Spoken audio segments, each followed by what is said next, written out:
It is Thursday. It's chips and salsa day. I have Neuro Coffee in hand. Everybody, I hope you have your coffee. Mine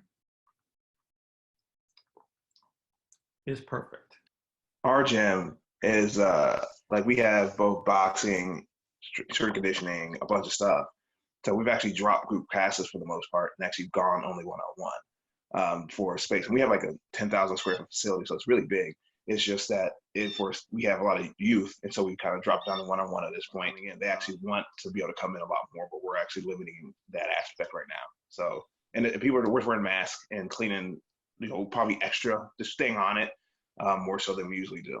Just make people happy, like we always have. Mm-hmm. Rules have not changed. The context is a little different, yep. Right? So you're providing a service. Provide the best possible service for your client. Right? That's Mike, have you found that some of the base movements are a challenge for some of these kids, like skipping, jumping? Do you know what I mean? Like even just basic skills. So what I essentially do is I create a PowerPoint presentation. They have videos, and I do a screen share. And so I'll literally have the video demonstration, and I'll coach and cue through it.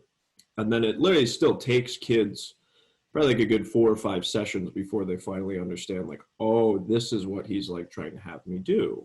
So I'm not sure if it's just a miscommunication on my part, or it's just like an inability for them to understand like the visual to the motor. Well, in many ways, you're developing both skills from a physical perspective, if it is a motor planning thing, to a comprehensive ability to be able to follow directions and be able to apply that to their skill set.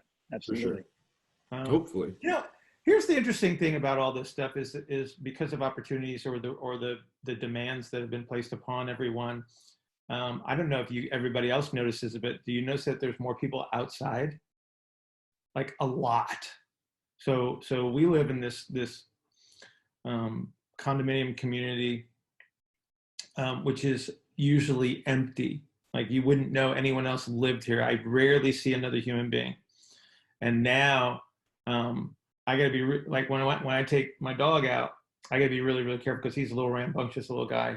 He gets excited around people, and so I gotta be really, really careful now because there's always people outside. I've seen more kids on bikes in my neighborhood in the last 2 months than ever, and we've been here 8 years. And I hope this is one of those things that continues. Just from a public health standpoint. These are more just like clarification questions about wrist exam. Mm-hmm. So you like to use that opposition test? Apple? Yes. Yeah. Am I more likely to have an increase in ulnar deviation if I don't have full pronation? It's a big fat maybe. So that's why you have to do the test, because so here's the confounding variable is, do I have an eccentrically oriented abductor pollicis longus? Because under those circumstances, so that muscle right there, right? If that is eccentrically oriented, what you'll get is the differential between the hand and the forearm, right? And so if I have to drive pronation harder, I will drive like the opponents will drive my thumb harder this way. And so the forearm stops pronating, but the hand can actually keep going, right? And so that's an eccentrically oriented abductor pollicis longus. So what will happen is where you should not have ulnar deviation. So when the forearm's pronated, I should not have ulnar deviation. Okay, it should be blocked, because what happens is as the forearm pronates, the radius actually moves relatively in that direction. So it appears to move proximally, which positions the wrist into radial deviation. So I should have a block to ulnar. I should have a block to extension. However, if I drive opponents hard enough to create even more pronation, the hand will twist relative to the forearm. Now, that is eccentrically oriented, and you do have ulnar deviation. And so now you know what you need to reorient to recapture normal wrist behaviors, right? Because if that stays eccentrically oriented, then I have all sorts of mobility where I shouldn't, you'll see a lot of lateral wrist pain during like pronated activities.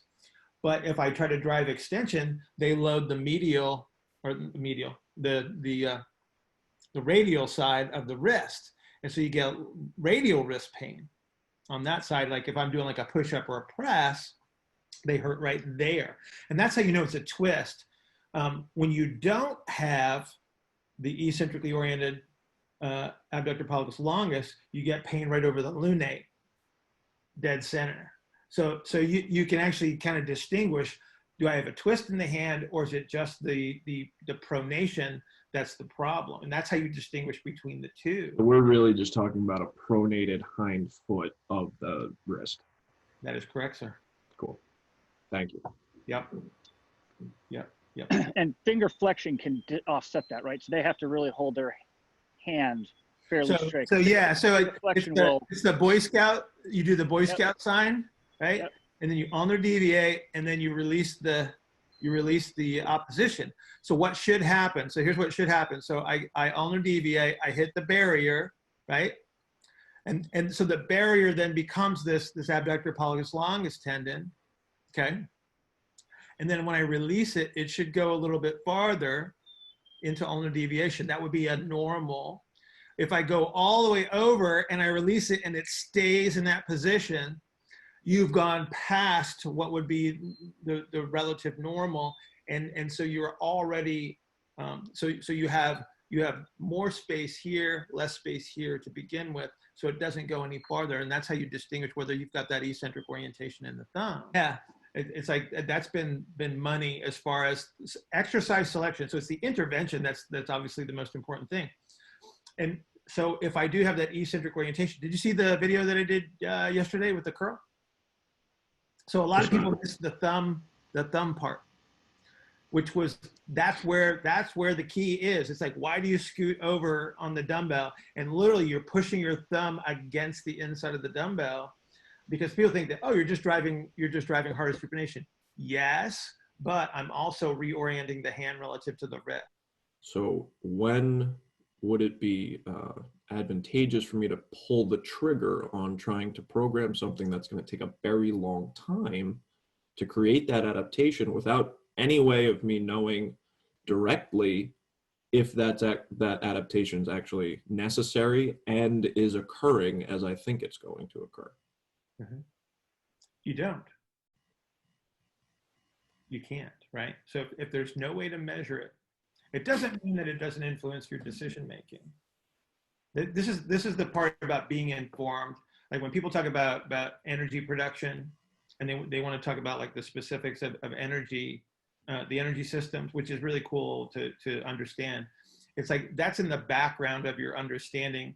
But when it comes to the application, what you have to do is you have to program for the outcome. So that's where like a field test, so something like a yo-yo test for a soccer player comes into play. It's like we equate performance in that test with some adaptation that is favorable for performance, right? And so that's kind of what we rely on. It's just like us relying on movement as a representation of every system in the body, right? You have to say, okay, so if I produce this adaptation that because of my understanding of the sciences, I should be able to acquire some of this adaptability. How would it be represented in performance? And then that's your field test, right? So I would do like a 6-minute run or the 12-minute run for aerobic capacity, or the yo-yo test, or even a vertical jump, or whatever, right? We have to use a representation. So we have to use a model that allows us to determine whether we are promoting the adaptations that we're seeking, right? So you have to have some representation of it. Just because I understand, like with all of our table measurements, those are multifactorial as well.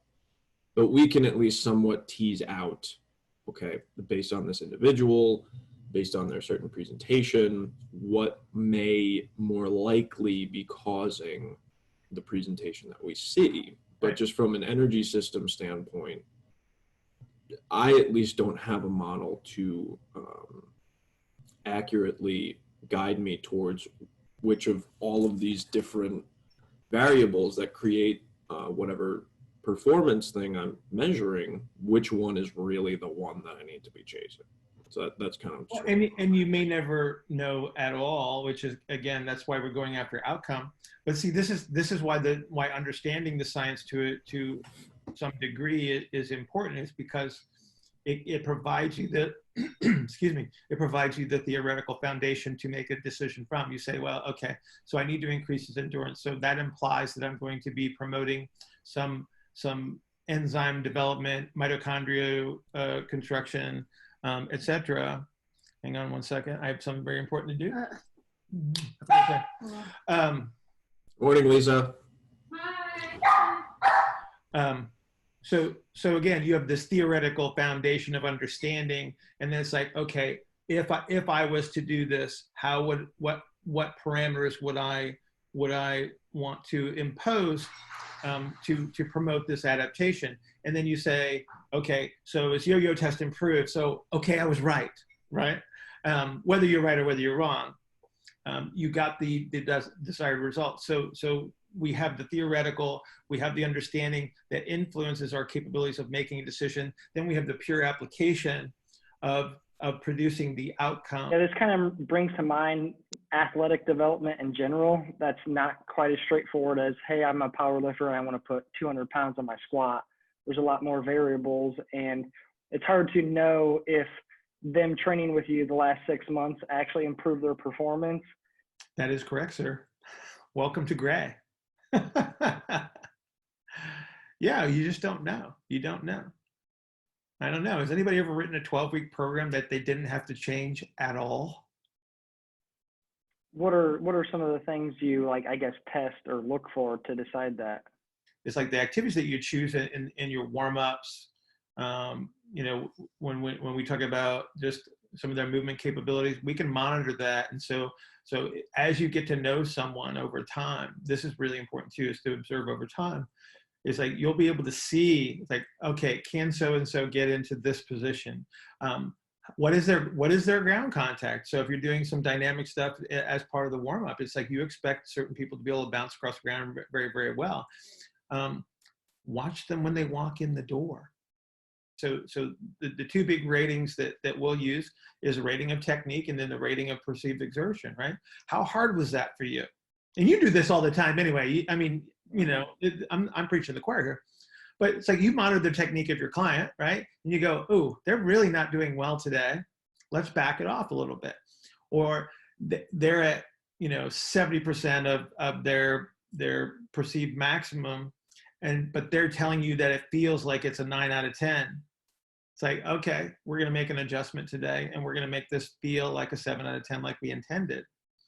Isn't there value as well in kind of like a subjectivity thing? Like you can even just ask them when they come in, or have them fill out a little 3-question form. What's your readiness level? What are you feeling? Absolutely. How'd you sleep last night? You know what I mean? Like, just, I mean, there's Yeah. 3, and a lot of stuff that's been correlated. I haven't seen anything written in the literature, but I mean, having some colleagues who work at the really high levels who said, like, you know, I use that, and it correlates amazingly with GPS findings at the end of a session. So. But like I said, I don't know if there's like one resource. I've got like maybe 3 or 4 books that try to break it down, and there's a fair amount of agreement, and then there's some little things that are like nuanced that might be associated with the stuff that we were talking about before when we were talking about the wrist. It's like some people will say that, no, you don't lose ulnar deviation and pronation, because what they're seeing though is this relationship that we talked about before with the eccentrically oriented. So if I see more of that, then that becomes my perspective. You know, it's like if you see a very specific patient population, your bias becomes very, very strong in certain directions because that's all you see. I think that you be the good coach and you say, this is the position I want you to try to recapture. Okay. If I can't get it all today, I will find a way to work towards that. So let me give you, for instance, so let's just say the guy can't go into half kneeling. Can you split his feet, you know, that distance? So now I can stagger him, and I can do this, and I can do this, and I can do this, and I can do this. So I can start to move things, right, gradually. You don't have to go diving right into, you know, the end position of an activity.